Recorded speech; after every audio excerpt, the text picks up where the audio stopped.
I tried to list sort of the goals. When Najee asked me if I would come and speak to this audience, I talked to him a little bit about what he wanted me to try to accomplish.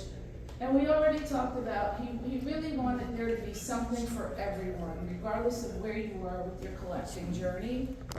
Novice enthusiasts, again, half of you, raise your hands. There's some seats in the front if you guys want to come on up. Emerging collector, seasoned connoisseur. Basically, the goal of this print fair is to offer a unique opportunity to explore, acquire, and celebrate fine art prints. So hopefully you've already started looking at the prints downstairs and you really enjoy it. For me, what attracted me to art, really, you want to know? The history. What I was learning about my people that I was never taught in school. I didn't know anything about the craftsmanship and the layering of the paint and the brush strokes. No, I saw Aunt Sally, Uncle Susie, family reunion scenes, baptisms. How does that artist know about a cemetery in the backyard of a church? I too had a culture that nobody cared to share about in school. So, chronicling the temperament of America as it relates to African American history is incredibly well done by artists. And you can find it if you put it together just using art and prints, which were affordable for me at the time as a vehicle. And that really is what the second point is speaking to as well, a little bit of what we talked about earlier. Prints are definitely a viable asset class that can become the cornerstone of your journey. A lot of us start out collecting prints. And last but not least, it's important to understand that there are these artists who are considered legacy artists versus contemporary artists. There are no real hard and fast rules, but largely legacy artists are usually ones that have long passed on and gone away. Born in the 19th and 20th century, a lot of them, versus contemporary artists born in the 2000s, maybe the late 1900s, are living, are breathing, you can talk to them. And for me, when I started collecting, that was one of the most fun things to do, was to meet the artists I was buying the work from, talk to them about why they created it, have them sign it. So I will show you just 10 prints, because we don't have a lot of time. And 5 of the artists are gonna be legacy, and the other 5 are gonna be, guess where? On the floor downstairs. They don't know. Because when I just asked me, he said, make sure you have a nice selection of artwork to present. Well, what better to see somebody's work and hear about them than to have a chance to go downstairs? And the way it works in the art world, it's a snobbish industry. I mean, don't think it's not. As artists progress in their careers, one of the things they want is gallery representation. And often once they get that, you don't really have access to them. And often it's because they're making money. They need to create. It's like a musician. It's like Michael Jackson. Like, you can't have access to Beyonce, everybody would. So Art Basel, how many have been to Basel? To Art Basel, okay. So that's a dealer show. An artist might come through. So unlike Black Art in America, which is an artist show, and you can talk to the artist, there's a difference with contemporary artists who are starting out in their career. So get to meet them because they're phenomenal. And guess what? Sooner than later, they're going to be in another category. And you're going to be like, God, man, I'm so in Houston. I should have bought that print. I should have bought that print when it was $200 when I saw it. Because I can't afford Nicolene Thomas now. I slept on it. I should have bought that Ann Johnson. Right? Ann Soul Sister Johnson when I saw it. Phenomenal artists in this room from Prairie View. And raise your hand, please. Okay. And if there are any artists here that I didn't mention, it's because I don't know you, but we'll ask you to call yourselves out sooner than before we end. All right, let's move on. And if I could let's see, I think they may want me to use this. Anybody have any skills who can help me advance the slides with this changer? She really just hit the arrow. No, it's not working. On your laptop. Okay. Nope, it's not working either. There it is. Okay, here we are. Okay, so the last two things we're gonna do is talk about some of the HBCU collections. Prairie, who I just mentioned, went to Texas Southern yesterday and spent time in the back room with wood, block, print, linoleum, samples from students from years ago. We were blown away. You just can't even imagine. Of course, Biggers was a teacher, so what can he say? And then we'll talk about some of the corporate art collections that I work with and some of the major museums that are promoting prints by African Americans. Did anybody attend the Harlem Renaissance exhibition at the Met? Okay. How many HBCUs had work in that show? Anybody know? So it hadn't been for the HBCU collections, and Denise Morel, the curator, said this, there would have been no show. Because the Met wasn't collecting this work. The HBCUs were stewarding it and shepherding it for the past 200 years, and the Met had to borrow heavily to be successful. And how proud were we to see not only original works, but prints in that show. The next show that was equally powerful was the Catlett show at the Brooklyn Museum. Lots of Elizabeth Catlett prints, and there's shows all over the country now, too many to name, that have our artists print. So what is that doing to the value of these prints? What is it doing? As they're getting more exposure, as they're getting more popularity, as they're becoming more desired by the American canon, by mainstream America, what does that do? What do you think? Okay, it increases supply, demand, right? It increases the value of the work. And, you know, I'm not going to talk long about that banana. Did anybody see the banana that went for millions?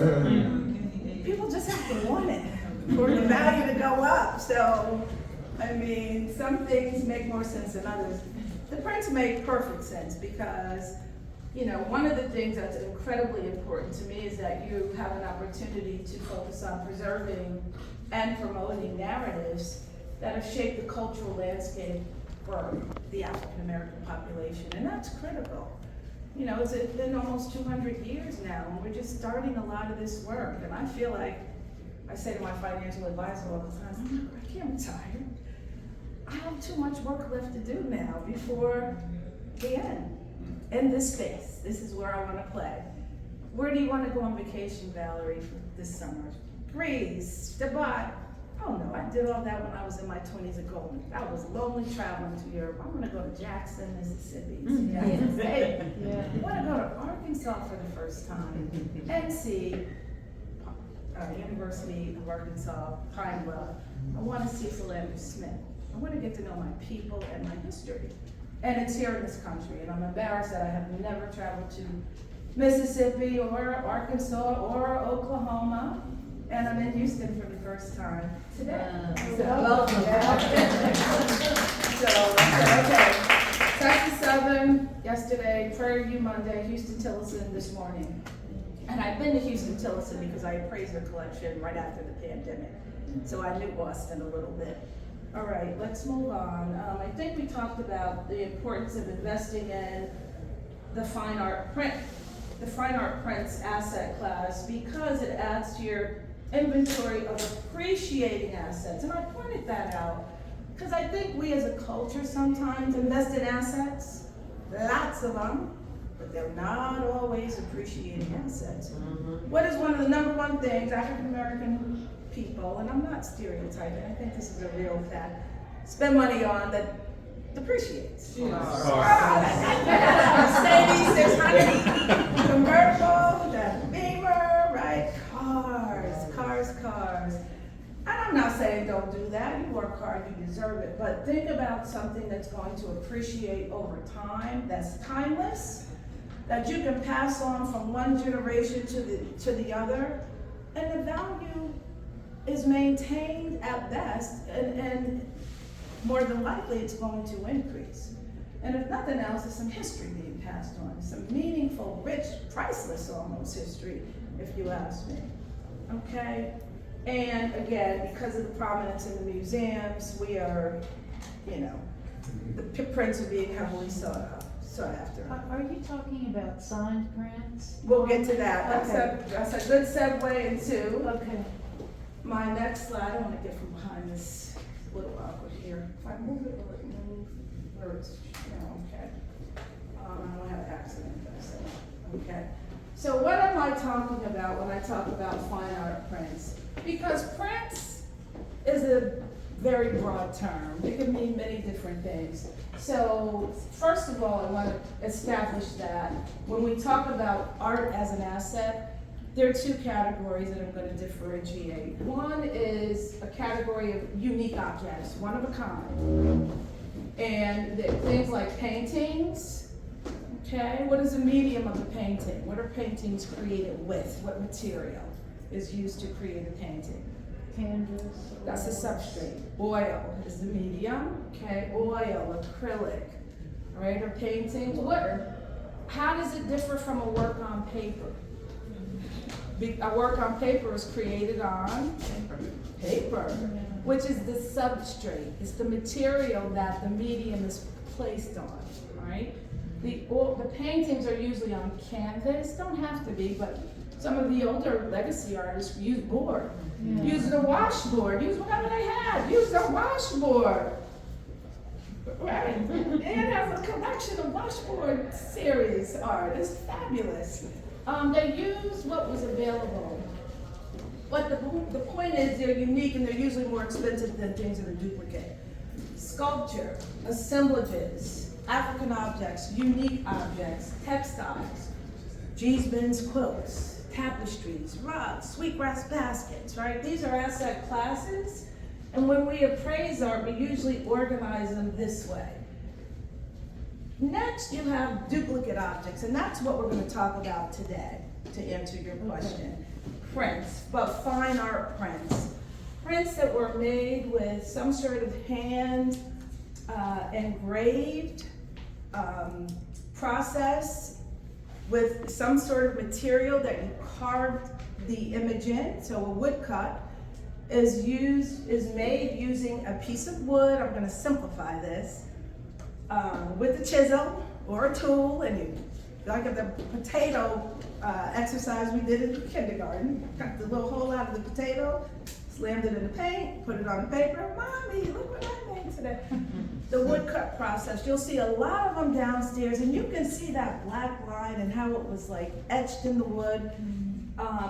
Impeccable craftsmanship. Elizabeth Catlett is one of my favorite woodcut and lino-cut artists, and she's the first artist who I invested in without really knowing what I was doing. Fell in love with the sharecropper. The dealer said, just bring me $500 a week, Valerie, after your paycheck, so I would leave Wall Street, take the subway to Harlem, hope nobody missed me, gave Russell Goins my $500, and before I knew it, I had to pay $5,000 for my sharecropper, which by the way is appraising over $50,000, right? Based on who you ask. So it was a great investment, but it was really an investment in that image. The sharecropper and the woodcut technique I was so drawn to. I didn't know much about it at the time. So buy what you like. That's the number one advice I'll give you.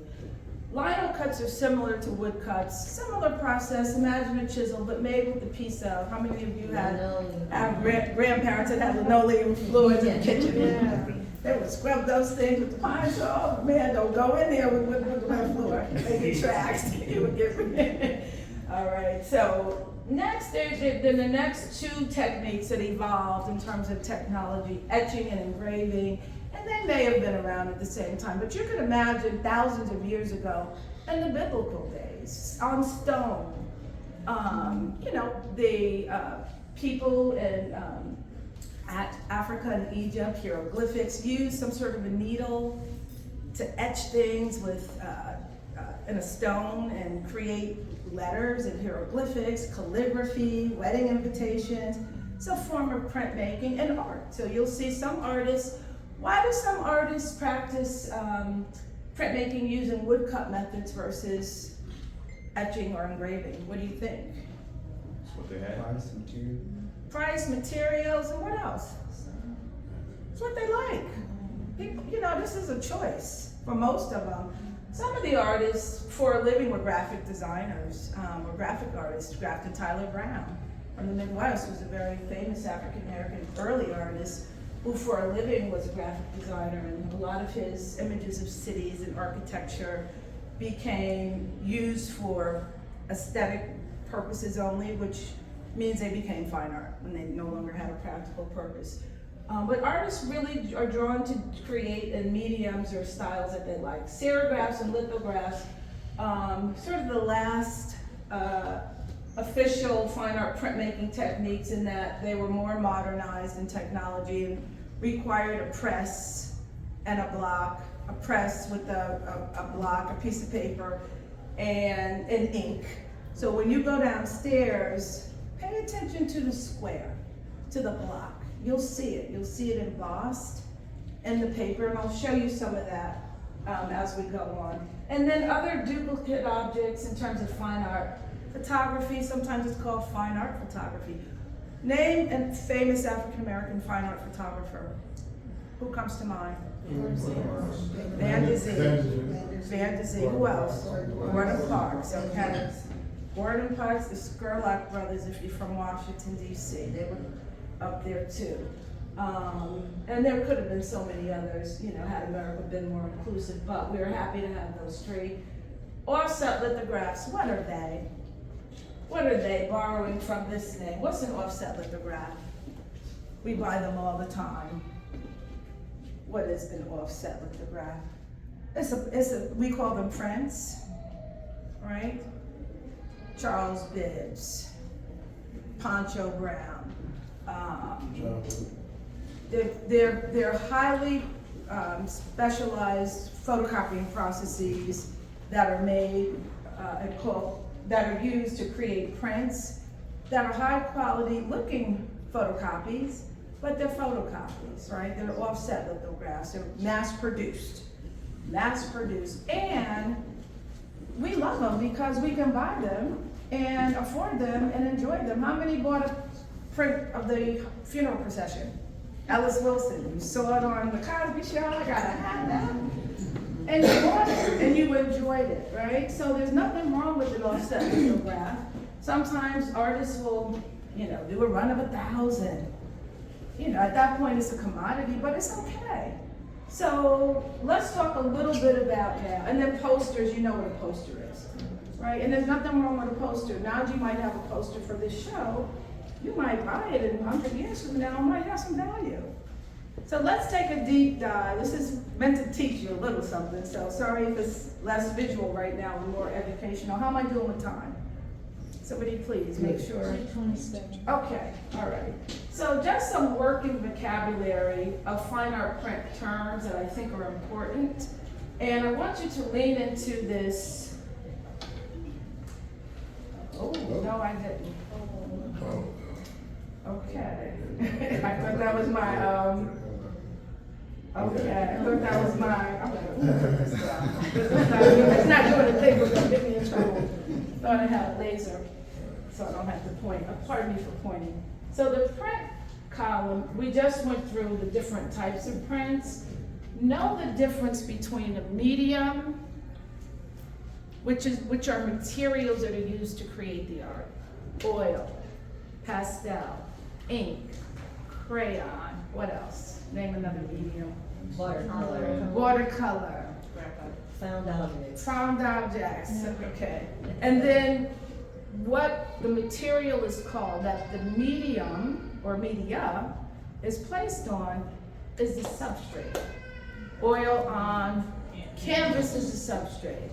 Pastel on paper is the substrate, right? So it's important as I'm coaching institutions on building collections to talk about what kind of substrate do you want your collection to comprise of mostly? Do you want a collection that works on paper or canvas or aluminum?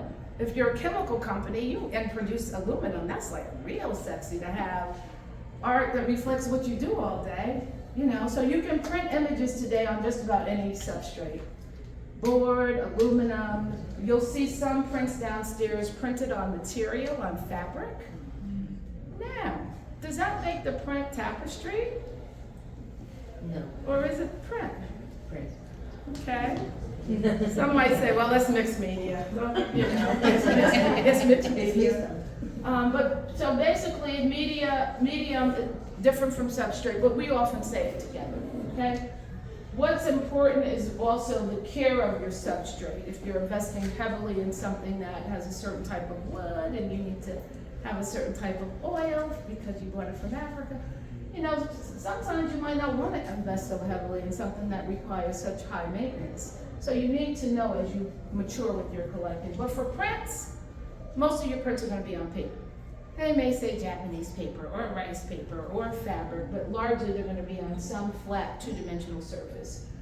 Now, here's some fun that we're going to have. These print editions, artists have really gotten creative with all of these acronyms. So let's just see what we know about prints. So when you go downstairs, the first thing I want you to do, let's talk about this column first, because this is where you're gonna find this. So what do these notations mean? Somebody take an educated guess. There's no wrong answer. And I'll give you a clue if someone doesn't say something soon. It notes where these things are in the artwork. Upper right. Upper right. Upper right, upper left, lower left, lower right. Lower left. What is LM? Lower middle. Lower margin. Good guess. It could though mean that, but when you know you're appraising and it's like you gotta note all this stuff, okay, the artist with the name on the right and the sign and numbered on the left and the title in the, you just say lower margin or upper margin. So when you're looking at a print, you really want to interpret what's usually somewhere in the lower margin, and this is for earlier, more contemporary prints. A lot of printmakers back in the day, they didn't sign a number or anything. It's a new phenomenon largely. But upper right, upper left, you're looking at your auction results, now you know what that means. Now, what's going to be written, usually with the pencil in red, in the upper right, upper left, or lower right, lower left? What are these things? What is LE?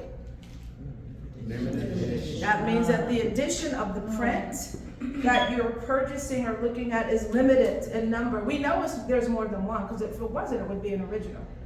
Because it's limited though in the edition size, the artist will usually tell you that. They'll usually give you a fraction. What does the numerator mean versus the denominator? And for those who don't remember, the numerator's on top, denominator's on the bottom. Somebody, please. What does the top number denote? The word that you have. The number The of number that you have on the The order. number of the print that you're looking at. And the denominator denotes the total number of prints that are classified as the limited edition. Now, does that mean if the numerator is, let's say, 2 and the denominator is 100, does that mean there's only 100 of those that exist? Absolutely not. These artists are business people. All right, let's talk about AP and PP. Is it just that run? AP and PP. Okay. Artist proof and printers. Artist proof is an AP. You'll see some downstairs. And printer's proof, which means there's more than that 100 that are classified as limited editions. How do we know how large this edition is? The total. How many artist proofs might there be? Or 10. Any number. It could be. As a young kid student would say, I don't know. Because what does it mean to have an artist proof? What's happening? Think about it. The artists are in their studio. They're usually working with a printmaker, which is also an art form. They're printing now to see when the quality is going to be good enough to start printing for the official limited edition. So, okay, let's run the first run and see how heavy the red is when we apply the first color.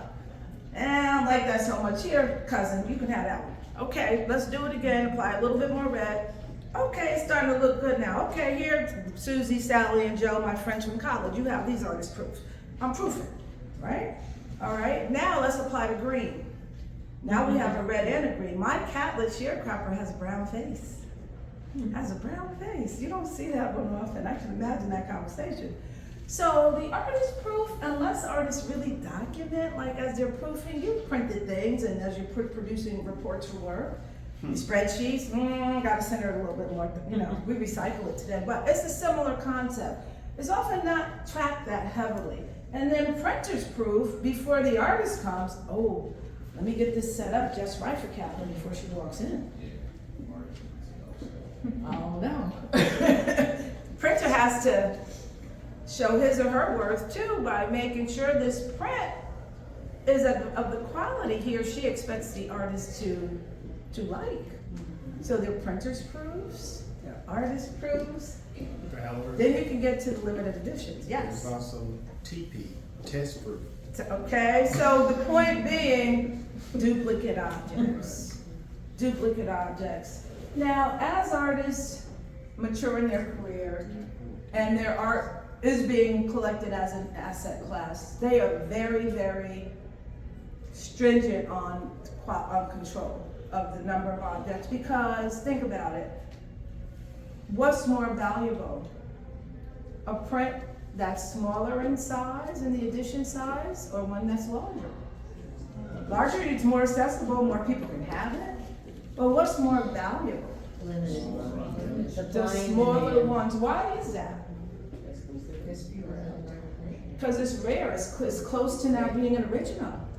Only 3 of these, and I have one of them. Domestic worker, Elizabeth Catlett. I have one of them. But what did she do? She kind of ran her print runs twice or something. But she didn't put the second year that she ran it, right? So that kind of like messed things up for those of us that were collecting. It's not typical, but artists have to make money too. And sometimes they'll make them up. If that happens, it usually doesn't, but like a little bit different size, so that's a different edition. So you want to read between the lines. When you're looking at the year created, make sure there's not 2 years listed. Hill Woodruff, the Atlanta Annual runs, Trustee Mew. There's a series of 8. Just about every museum, a lot of HBCUs have them. Well, he produced the first run in the 30s when he was alive. But what happened when he passed away? How those second and third runs get produced? Who created those print runs? His estate. Was that a legitimate thing for them to do? Absolutely it was. They had to note that the second run was created in the 90s and the third run was created. And why do they do that? Why do they do that? Supply and demand. There's a demand for Hill Woodruff's work. He's a prominent artist. And they may have a need for cash flow. There's nothing wrong with this. Art is a business, right? You have a lot of institutions that are managing the estates of artists. And when a lot of printmakers first surfaced, there were people like Bob Blackburn. Anybody ever go to Bob Blackburn's studio and watch him work? Tell them my age. And then Brandywine's studio. Okay, Brandywine's in the house here. And you could actually see Bob hand pulling those prints, and his hands were dirty. It was one of the most fascinating things. The machines were big and old and noisy and loud, but it was fascinating to watch. But again, we're going through the language. We've talked about the prints. Let's just hit this last one, and then we're gonna move on. S&D circa. Again, you'll find all of these notations usually in the lower margin. So what does S mean? That the print is signed. What does N mean? The print number. What does D mean? Dated, right? And what does circa mean? Approximately about, usually artists, and this is more contemporary than artists. A lot of artists back in the day too would put like 69 or 59.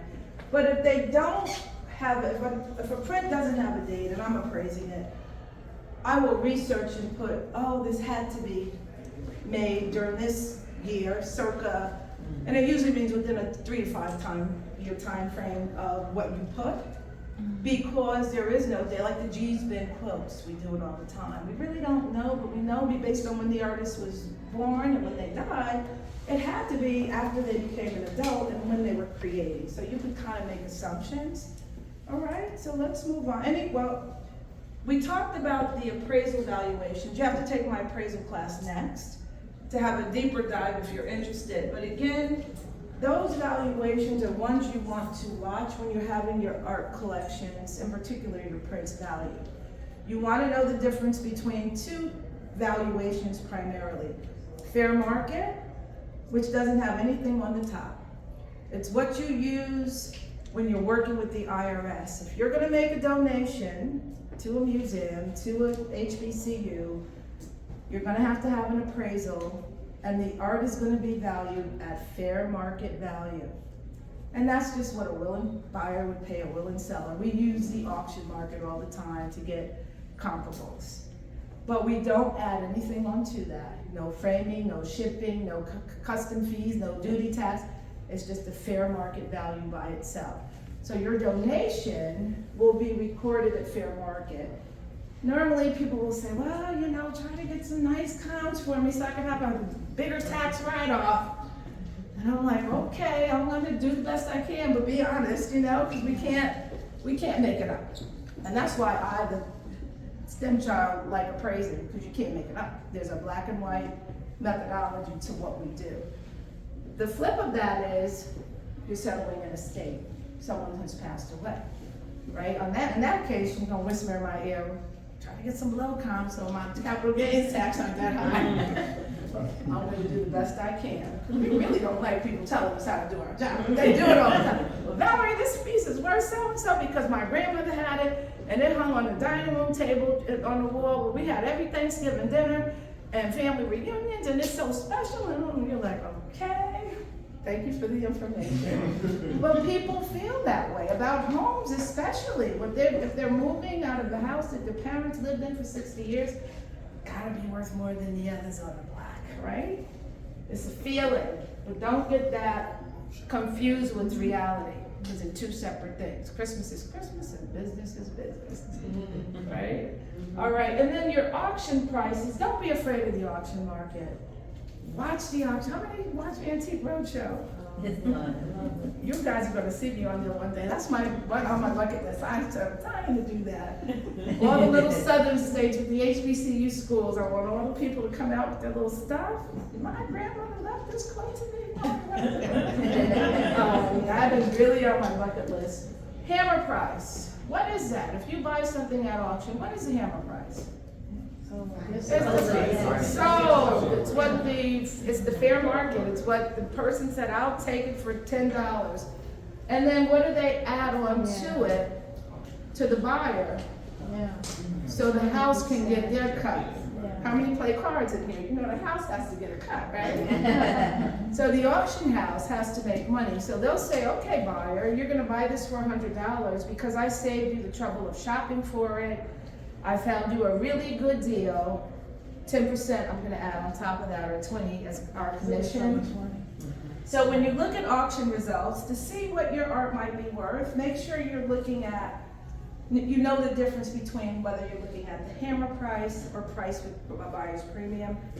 We use prices with premium if we can find them, all right? Because it's really the fair market. You were willing to pay that from premium to get your piece.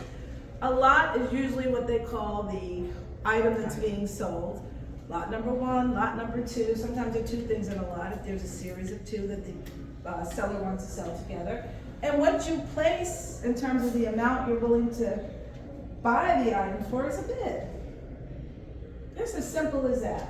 And I encourage people to log on to Swan and watch that auction in action. It's a lot of fun. What is a ceiling?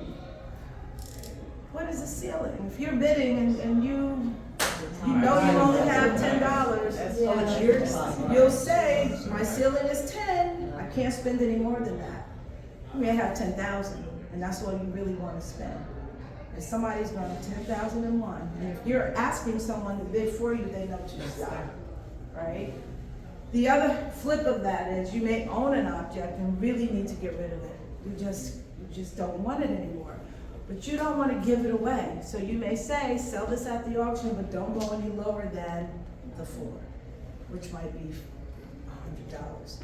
So these terms are, used, and then bought in is the last term I'll talk about and ask you, what does the bought in, what does it mean if an object is bought in?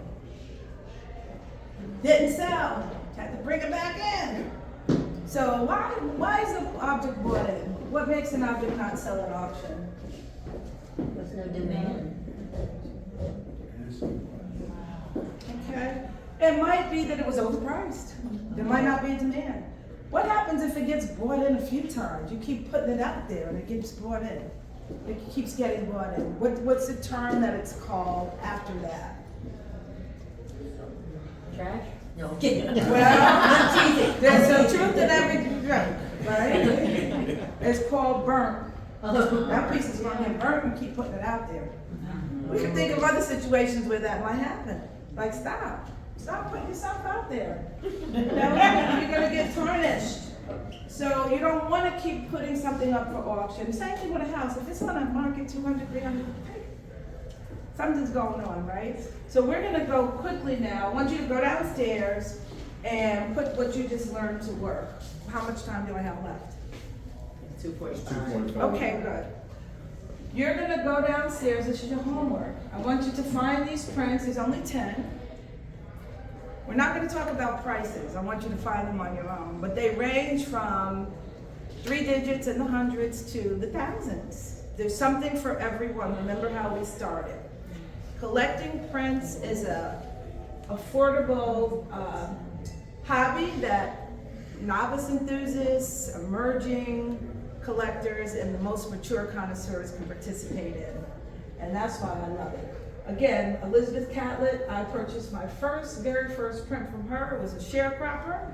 I purchased it using my paycheck every 2 weeks. I would go to the dealer and pay him $500. We would call that back the layaway plan. And I came home with And this still exists. and I didn't. What I didn't know was I should have left it as it was. But the dealer himself, Russell Goins, was who she had gifted it to. It was an artist group, it was a gift. And she wrote on there, to Russell Goins, sincerely. I couldn't wait to erase his name off, because it was no longer his. So what's the first thing I did? I later learned you don't do that. But anyway, I don't think I'll ever sell it because I love my print. I love it. And it's appraising incredibly well now. So Elizabeth Catlett is a legacy artist. She was born in 1915. I had a chance to meet her at her 99th birthday party at the Modern Museum of Art. Washingtonian, granddaughter of former slaves, left America, became a Mexican citizen because of racism and discrimination. She couldn't work comfortably here. She was married for a hot minute to artist Charles Light. All right, so this isn't art history, so we're gonna keep going because otherwise we'll get bogged down with the artists. So Faith Ringo's artist, what did I skip? Okay, actually it's a little out of order. We'll come back to number 2. Faith Ringo is our third print. I want you to go down and see if you can find All Power to the People. Now she's really known as a famous quilter. But why did she create prints? What was her goal? She advertised herself more. That, and she wanted to make her work more accessible, and she wanted to make, she was a lot of these artists, especially Catlett and Faith Ringo, they were activists. They were political activists. They were fighting for equal rights and justice. And the only way they could do it comfortably and the way they wanted to do it and tell it like it is was on their canvases with the brushstroke. Nobody controlled that, right? So, Power to the People, this is a Panther piece. And if you listen to some of Black Art in America's videos, you'll hear a phenomenal videographer voice who's describing a lot of these artists, and she too is an artist herself. Her name is Jasmine Warnock, and she does a great job talking about Faith Ringo, what inspired her, talking about the Brandywine print that Faith actually has in collaboration. I think, is that downstairs? Yes, it is. Okay, yeah, so again, this is just a 60-minute tease. John Biggers, I had to include him. I said, I can't come to Texas and not talk about John Biggers, because even though he was born in Gastonia, North Carolina, and by the way, has phenomenal art at Winston-Salem University. He was the founder of the art department at Texas Southern, And so that's where he made his mark, and we went there yesterday, and just the back room where all the block prints, they're still there, like these wooden block prints that the artists and students use to make prints, they're still there. So Najee said, we're gonna have to do curate an exhibition, because they were so beautiful. This piece, At Risk, lithographed on paper. What does the AP stand for? Artist Proof, okay, it's downstairs. Take a look at where the notation is written. It's not always in the lower margin, okay? Mildred Thompson now, she is another legacy artist. Again, they passed away, were born early 1900s, most of them. I learned about her. I'm appraising, I just finished the Clark Atlanta University Museum art collection. Slightly under 500, 1,500 works. And Mildred Thompson had a number of prints in that collection, and she also had some watercolors, and I didn't know much about her. That collection is phenomenal. Most of the HBCU collections are. Well, guess who was at Art Basel? Prominently. I was so happy to get some comps for her work. I couldn't wait to get back in retail replacement value, right? I was able to really now elevate her to a place in the canon that she normally was never placed, because she wasn't selling at Basel 5 years ago. Same thing with David Hammonds. He was the highest selling artist at Art Basel. And he too has a piece in Clark Atlanta. I'm sorry, what was this? David Hammonds, African American artist. Okay. Highest selling artist at Art Basel this year. No Art News didn't mention it, nor did any of the other art publications, but it was newsworthy, and it should have been like on the front page of the New York Times that the highest selling work of art at Art Basel was by an African American artist, and his name is David Hammonds. Yeah. And his work was in several of the HBCU art collections. So now we're going to talk about the contemporary prints that I'd like to highlight. Is Jamal Barber here? Yes. Right there.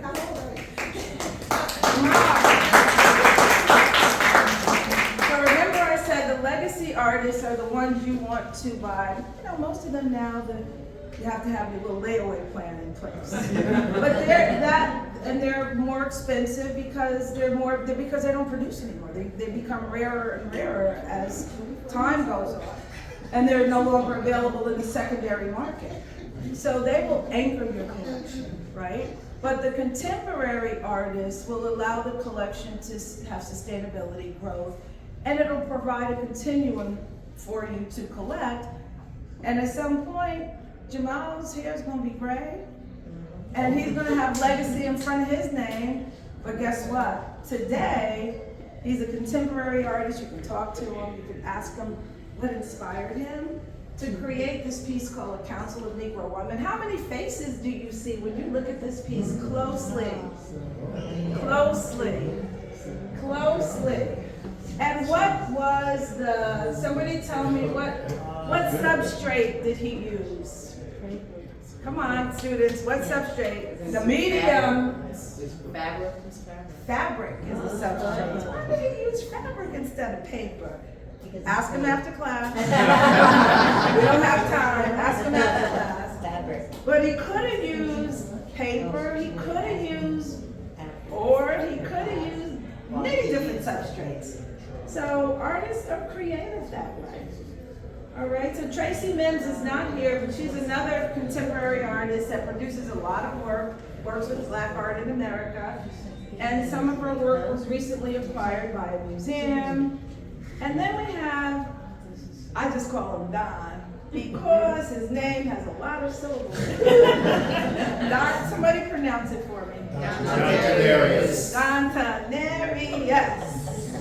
Don. Now what I like about this piece by Don, look at how powerful the stance of James Baldwin's feet are. And look at how just phenomenal. See those double buckles? What's that called? Does that have a name? Buck straps. The shoes are just blew me away. How he just leaned in. What? Look at this lino cut. Can you imagine him chiseling away at the linoleum as he made this? And like, what inspired him to do that? He's downstairs. You should go and talk to him about this piece. And what was really incredible is the block he created it on was hanging last night. And I said, oh, I'll come back and study it today. Guess what? It's so, I'm like, wait. I had plans to study that, but I took a picture of it. And that's the point, guys. Don't sleep on this art. If you see something you want today, it's affordable, buy it. Because these artists, while today they're contemporary, and you can talk to Jamal, pretty soon it'll be his agent picking up the phone. You won't have access. Okay, so my numbers might be a little off with the prints, but the 10th print is Najee Dorsey. And Najee is very modest, but Najee is also, he's so multi-talented. This is a piece that I fell in love with. It's called Liberty Legends. And it's, Najee hasn't had a chance to update his picture on his website, so I grabbed what he has. This is him downstairs. He's the owner of Black Art in America. He has an incredibly unique talent of creating photo montages, which are collages of using photographs of different scenes. And he reminds me of a little bit of Bearden, a little bit of Jacob Lawrence, but he has his own style. I had the unique opportunity to curate a building called Roosevelt Hall, which is in the Atlanta housing portfolio of real estate. So Atlanta had the first projects ever for African Americans in this country. I did not know that. I'm like, why Atlanta? Why not New York City or Chicago? But it was Atlanta as a result of Franklin Delano Roosevelt's WPA, allocations. And John Hope, who was the first president of Morehouse, advocated for the projects that were near Morehouse, and there was a community center called Roosevelt Hall. For some reason, it was the only building left. And right after the pandemic, millions of dollars were invested in it to bring it back to life. And I was hired to curate the collection. And so I bought a lovely piece, very similar to this, from Najee Dorsey. And it's just lovely. And it's downstairs. And then last but not least, how many of you know the importance of hair to the African American culture? Hair. Whether it's braid, how many know, what did cornrows, what was the practical use of cornrows, other than just stylistically putting them in one's hair? What did they do? Yes. Cornrows, first of all, came from Africa. Okay. And many of the women braided their hair so that they could actually take the seeds from the motherland and put it in their hair, and just braided it in their hair to bring the continent here to the States. But also, as they were here in the States, as we talk about the Underground Railroad, many times the hair was braided in such a way that it was a roadmap to freedom. A roadmap to freedom, symbolism, hair, symbolism on the quilts. We had to make a way out of no way, right? So by any means necessary, we had to share with each other what time of night to escape, which way to go to a place that was friendly toward us. And usually things like hair, like quilts, like, sometimes bird crumbs, were used to communicate because we had to. So Jasmine Warnock is the voice that you will hear in a lot of the videos for Black Art in America. She's very multi-talented, and she's also a phenomenal printmaker. I fell in love with this piece because I just like the wide-tooth comb. I know I can comb my hair with a wide-tooth comb. It's very coarse and it won't hurt. I can work my way through it. So I have lots of those combs. I'm imagining on the end there's a handle, right? And it's just very symbolic, and it's called wide-tooth comb. So this print, let's talk about it. What is the edition size in total? What's the denominator? What number is that? 4. Okay. What's the title of this piece? Where is it written? And did she sign it? Yes. Okay. Did she date it? No. Okay. And where did she choose to put all those notations? Lower margin. So date, These numbered lower right, signed lower, numbered lower left, signed lower right, title no date, lower middle, but to avoid all that, just it's in the lower margin, right? It's in the lower margin. Okay. And can you see the print, the block? Yeah. You see this block of the lino cut that she used. How much is this piece worth? What do we think? I didn't look at it, but. Okay, so that's homework when you go downstairs. How many have seen Jasmine and met her? Okay, so Jasmine is in the room. Jasmine, she's like, Valerie. So we have Jasmine, this is Jamal. In case you didn't know Jamal, raise your hand, Jamal. Do we have any other artists here with work in the show? Okay, do we have any other artists here who don't have work in the show? And who are you? Cedric Ingram. Oh, are you from Houston? No, I live in Houston. Okay, so you have to come and tell me a little bit about your work. All right, so we're about. On the steps. Oh, you do? Okay, I have to go out and see it. So as we wrap up, just a few things I want you to think about now. You've learned a lot today. We're not going to give you the test today. It'll be take home. But when you're now you're educated. Now you're ready to go. When you think about your art collection's characteristics, think of it as a collection. I don't care if you only have 2 pieces. How many pieces are in a collection? You can just have one. You might start with 1,000, but if you de-assess or sell 999, you're down to a 1-piece collection. So never feel like, oh, Valerie, I don't have a collection. I only have, Turn that thinking around. I do have a collection.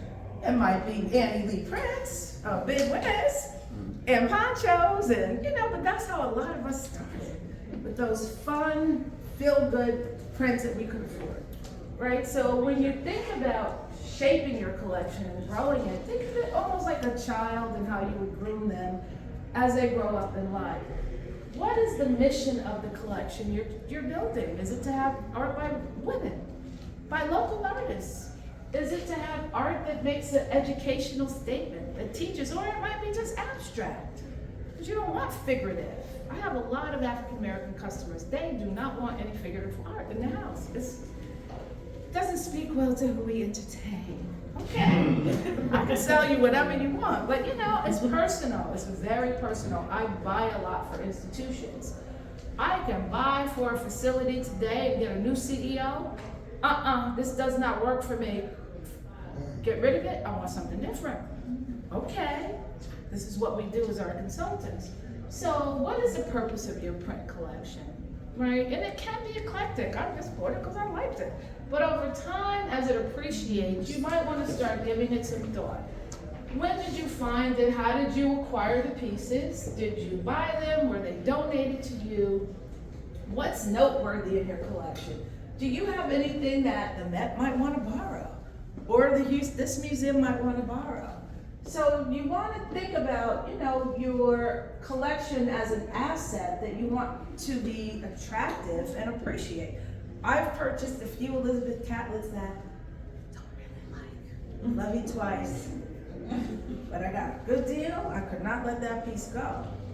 So I like it because it's valuable, but the subject, there's other pieces I like better. But she's who I collect, so I had to collect her. I made a stake in the ground.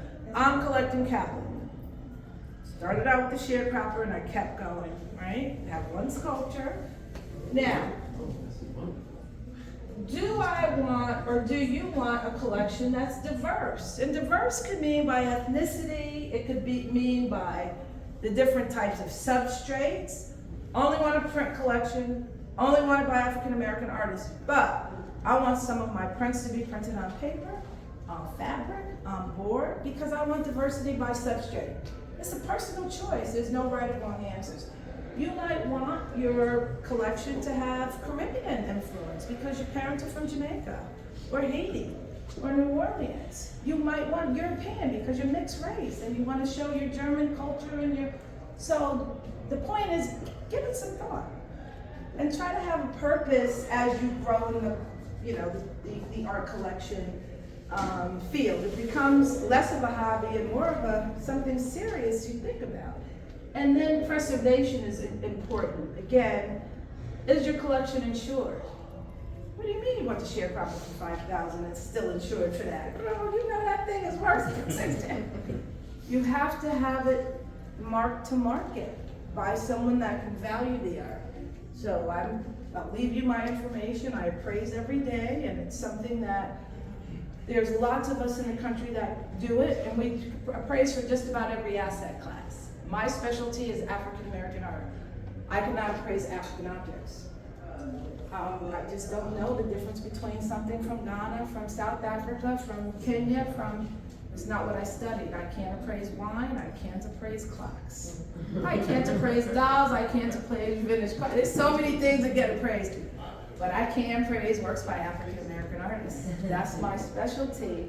By choice, right? How often should you get work appraised? Every 5 years or? That's a good question. It depends on the art. Every 5, it's not cheap, right? So, but if you have a collection and you know an artist is really taking off, and you want to make sure that you're covered insurance-wise, you may say, just appraise that piece. I don't need the whole 100 objects appraised, just that one piece. Or you may ask your art advisor, can you take a look at my collection and think and help me understand like which ones should you appraise? And they're gonna be honest. Nobody's gonna try to, make money. And people call me all the time, Valerie, I need an appraisal, I wanna sell work. You don't really need an appraisal to sell. Let Sotheby's appraise it for you. They'll tell you what they think it's worth or not. So you don't always need an appraisal to sell art, right? At least not a USPAP certified 30-page appraisal that I'm gonna write. It's like overkill most of the time. And so people appreciate you letting them know that there's other ways to sell work and get a sense of what it might be worth, an estimate without having it formally appraised. But you do need it appraised on a periodic basis, if nothing but for insurance purposes, just like your home and any other asset. All right, and then we're getting to the end here. These are just showing off some of the works that were in the Harlem Renaissance show. I'm picking on Margaret Burrow. She has some work downstairs. And these are the HBCUs that have lent work to that Met show, who all have phenomenal prints in their collections. We're at the Carava has a piece in Clark Atlanta's collection, a print, and Pickett's is one that there's duplicates, so. Finally, top 10 HBCU art collections to watch. Now you know I was not coming to Houston without leading with the 3 that are here. How many have seen the Texas Southern collection? Okay. They're installing a new show, so you have to see. You remember I said I went in the back room and found see that man right there? He's been in storage for years, from like the 30s, just in a box. We need to bring these print blocks out. They are incredible. Prairie View, Ann's soul sister Johnson is here, and she is a phenomenal artist. Uses washboards as her substrate, right? Phenomenal artist. Houston Tillison has primarily an African. I appraised their collection, and I had to take an African appraiser with me. Michael Chisholm was his name. He's still living, older now, but we went together, and he handled all the African objects in the archives, and I handled all of the African American, primarily Hill Woodruff prints. There was some Deborah Roberts in the collection, Joe Overstreet, and they had a lovely collection. And some of the pieces were in buildings on campus, so we had to walk the campus, and it was a great experience. I went to Morgan State, so we have the James E. Lewis Museum. I talked a lot about Clark Atlanta, Hill Woodruff, the Atlanta Annuals. How many years did artists submit works for those contests? Guess where all those works still are? I just finished appraising those works. Man, those artists, if they had only had opportunity, better than Picasso's. I mean, you want to just cry just because it's just so beautiful. In storage, in the dark. This is where most art is kept for most museums because they don't have enough floor space. Talladega, what are their famous 6 works? Hill Woodruff created them. Come on, the Talladega famous. Anybody know the story about the slaves that came over on the ship? Amistad, murals. Remember the slaves who came over and they took the ship over and won the right to go back from the Court of Law in New Haven, Connecticut? Well, Hale was commissioned to create murals that depicted that story. You have got to see these Talladega Hale Woodruff murals. They traveled there, they're back on campus now. Yeah, I just left there a few weeks ago. And then the rest of them I'm not gonna call out. We're out of time. I wanna thank you all for your attention, your interest, your obedience. And I'm gonna take questions, but I'm gonna let those of you that wanna go downstairs and shop go. 'Cause I